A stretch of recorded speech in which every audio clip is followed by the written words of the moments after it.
I have a current client, large federal agency, pays out $1 trillion a year to over 70 million Americans. That's a lot of money. It's a huge, huge bookkeeping operation. And much of what I'm talking about is work that we're doing in that agency. So I have 4 key points this morning. Bureaucracies can learn to dance. They can become more agile. But that requires know-how and courage. The work is dangerous. And in federal space, the work runs in 3-year cycles. Okay? So for this agency, what we're doing is IT modernization. They have 50 million lines of COBOL that is currently in use that needs to be retired. I had forgotten about green screens. Like, I hadn't seen a green screen in 25 years, I don't know, a long time.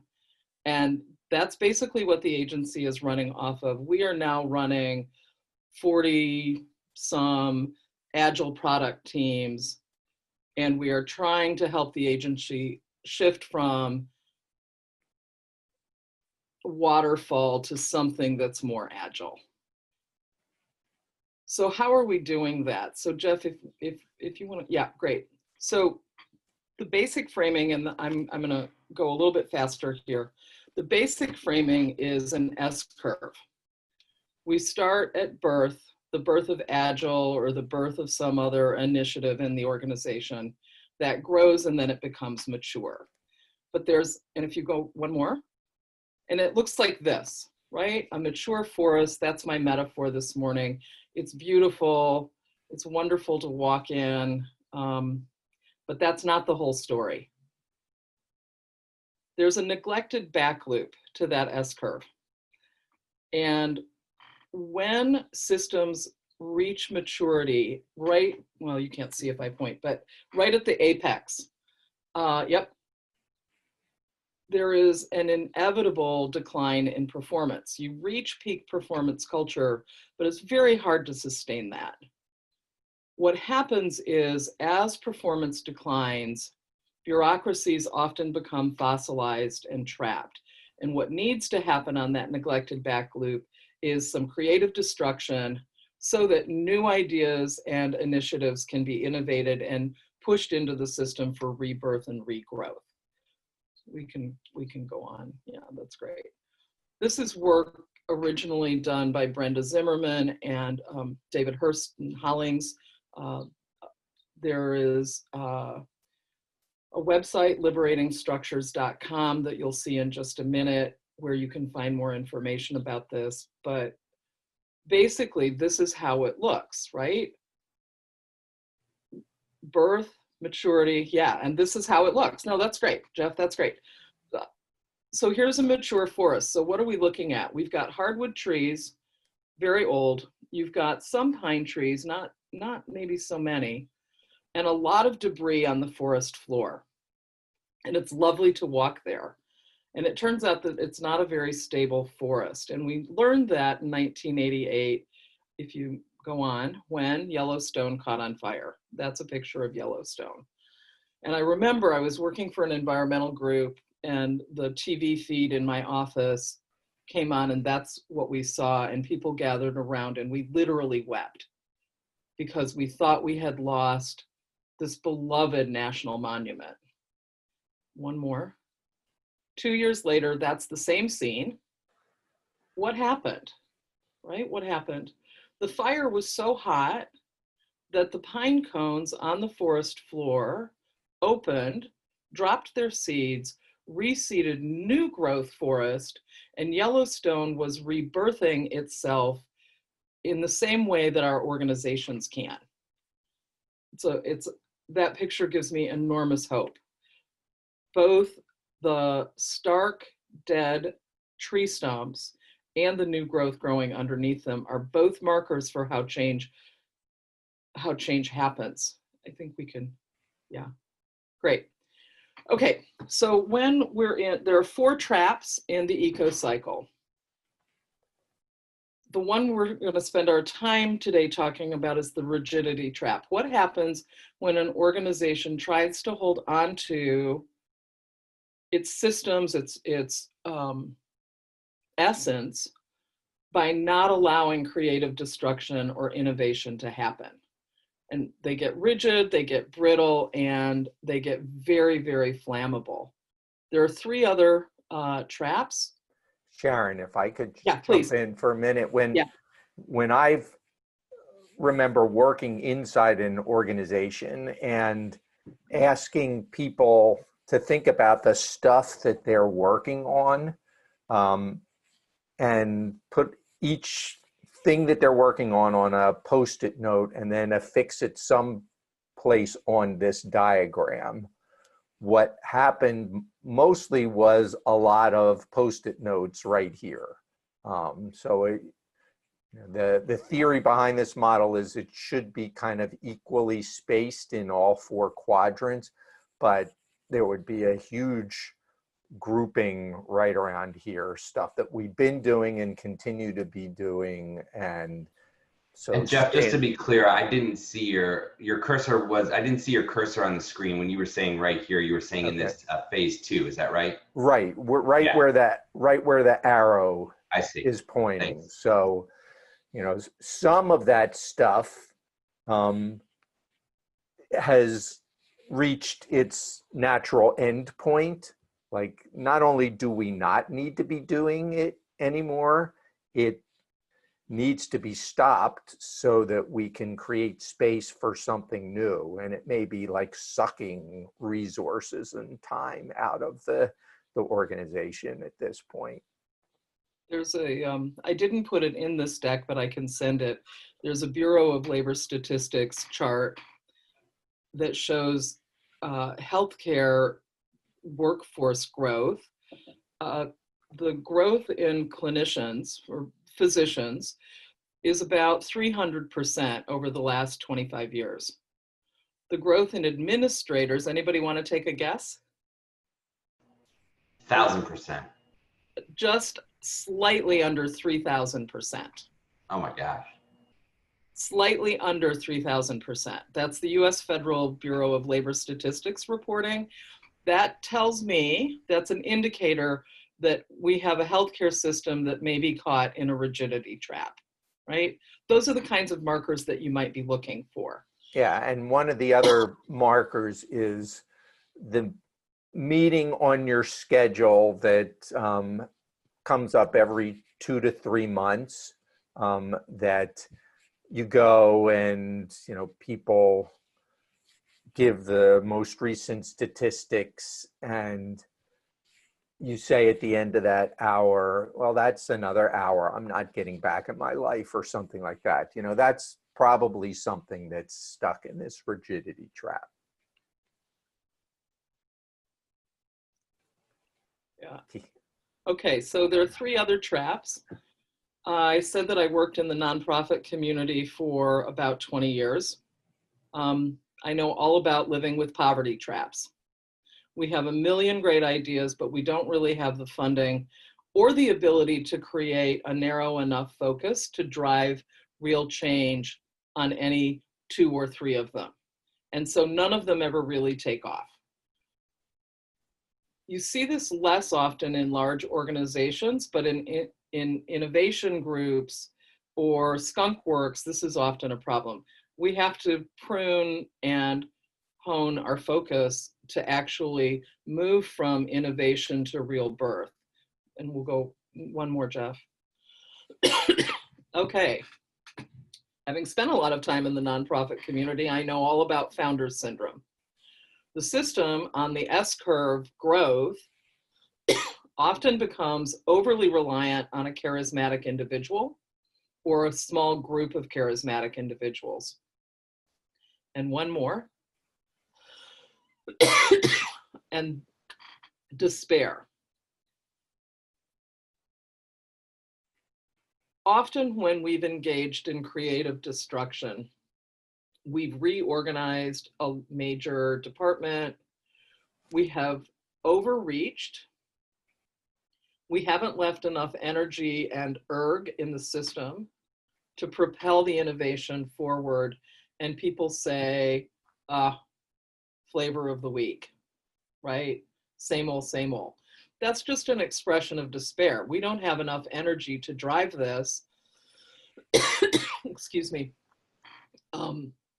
And it's very hard then to find more fertile ground. There has to be some kind of energy transfer into the system. So how might we start to liberate these fossilized structures? Yep. So this is what my current client looks like. This is a picture of the client back in the I think that's probably 1937, 38. The scene has changed a little bit. The chairs have not. There are now desktops. There are some laptops. In 2013, I was in the Department of Commerce and I had to throw a hotspot from my phone to run a presentation. And I said to somebody, where's the Wi-Fi? Like, what in the world? And the undersecretary who was hosting the meeting said, but Sharon, you don't understand. There are more registered firearms in this building than there are laptops. Okay, that's not very long ago. This is what much of the federal bureaucracy looks like. And one more slide. Just because I thought the guys should get in on the action. I've seen this room. This room exists. There's a wonderful museum at the Social Security Administration. If you ever have a chance and you're in Woodlawn, Maryland, you might want to wander through. It will blow your mind. It will blow your mind. Okay, so how do we liberate structures that look like that and feel like working like that? So let's go one more. Oh, and don't forget, we have these dynamics too, right? The reason there's a 3-year window is exactly this. It takes most administrations about a year to get their feet under them. They have about a 3-year window run rate, and then people start to leave. The White House Chief Technology Officer announced this morning that he's going back into private industry. The window's starting to close for this administration, I think. Okay, so we've got political dynamics and we've got fossilized bureaucracy. What do we do? One more. Yep. Well, we know that we could greatly increase productivity and innovation if we could get everybody fully engaged. Liberating structures are novel practices that help invite and create a place for this kind of engagement to happen.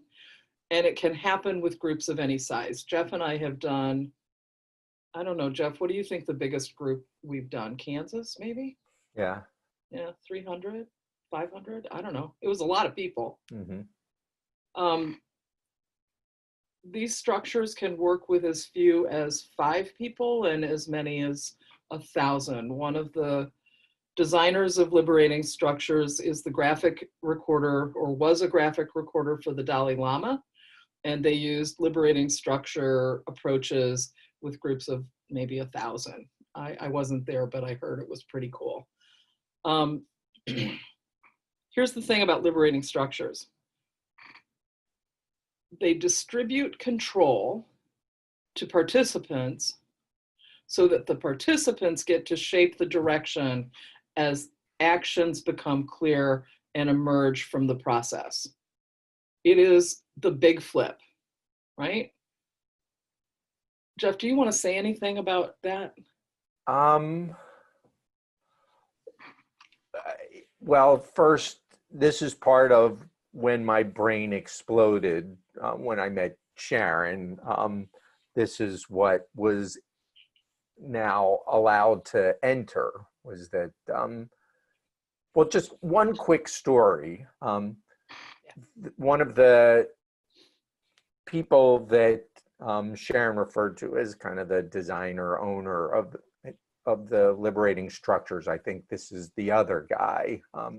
Sharon was referring to Keith. Henri is the other lead guy in liberating structures, creation and oversight. And he was one of my personal mentors. So I was telling Henri about a meeting that I was getting ready to lead that wasn't one of those every 3-month meetings. It was every 2 weeks. People had been really energized, but there seemed to be a little bit of waning energy. But I didn't think yet, well, I didn't know about the eco cycle yet, but we still had a lot of important work to do. We weren't ready to shut it down, but I didn't know how to engage people enough to have the momentum keep going. And I expressed this concern to Henri, and Henri said, okay, so, well, what's the goal for this particular meeting? I said, oh, that's a good question. You know, it's just the next meeting. He says, well, you're taking 90 minutes out of important people's lives and they got a lot of work to do. You should have a goal for what you're trying to accomplish. I said, okay, so here's the goal. He says, all right, so what's your design for how you're going to spend the time together? I said, pardon me? He said, you know, design. How are you going to carve up the time and how people interact? I said, we'll be sitting around a table. I'll have a bullet point agenda. We'll work through the bullet points. We'll have a little Q&A between, and then action items at the end. He says, yeah, that's a design. There are a lot of other designs that might actually work better for that goal that you just described or made up. So I said, all right, teach me. So that's when he started to expose me, and Sharon exposed me to the world of liberating structures, and things just, the project continued for another 1.5 years to the end point that it needed to get to very successfully. And once I learned about these approaches, I basically could never go back to that bullet point agenda anymore. I guess there are occasional types of meetings where that's the way to go, but for most of the work that I like to be involved in, you need something that fosters creativity and interaction and innovation. Yeah, and this notion of distributed control really flips hierarchies out. When I said this work is dangerous, that's why it's dangerous, right? Oh, yeah. We think that there's safety and control, but in fact, we can't create innovation when the system is so tight. So if I may, Sharon, a question from the chat.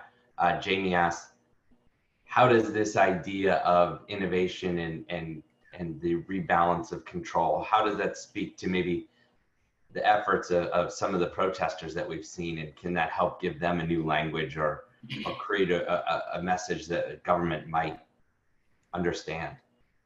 yeah, absolutely. I think in a couple of different ways.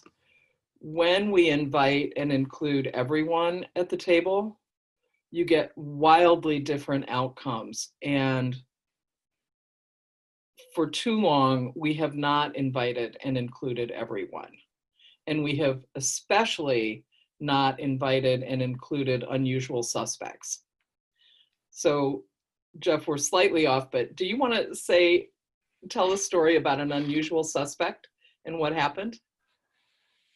Yeah, so, you know, the question of, well, first the recognition that diversity, true diversity, not just in terms of what people look like, but how people think, what people's lives experience have been that inform how they think, that's really critical, because who knows where the ideas that really make the difference are going to come from. So you need to be able to invite everyone and then create an environment where it's safe for them to share what they're thinking and people pay attention. So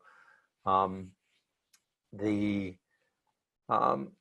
best example from this project that I described, the meeting that I was leading. From that project, which was an infection prevention project, one of the people that emerged as a real source of important information was a patient transporter, a guy who wheeled people around the hospital, and he got to see things that people who were maybe in deeper providing clinical care didn't see. And fortunately, we had created an environment where what he noticed, as far as people trying to shove gowns that they were taking off into trash cans that were already overflowing, and people getting frustrated with that and saying, you know what, I'm not even going to put on a gown because the trash can's already overflowing and I'm not sticking my hand in there.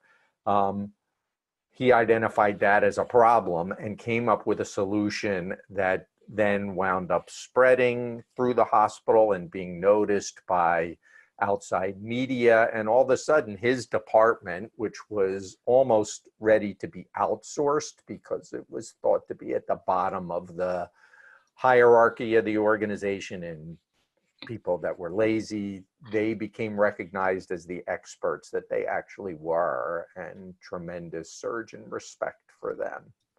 Yeah, and I just put, you can find a clip about this on YouTube, so you can see the gown and glove removal process. What do you think happens in a large bureaucracy like a 3,000 bed hospital when a patient transport person is invited to the Center for Disease Control to discuss his method of taking gowns and gloves off more safely? It broke open the possibility set for innovation. It was amazing. It was amazing.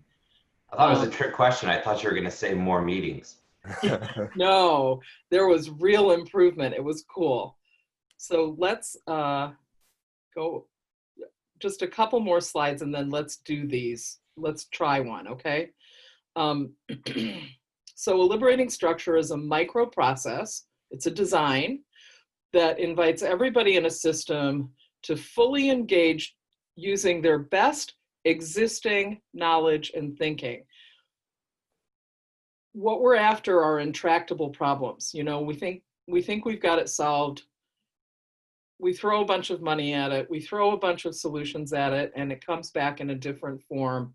And I think of it as Grendel and Grendel's mother from Beowulf. You know, like you just want to pull your hair out because you can't get the thing solved. And it doesn't, if you get it solved, it doesn't stay solved.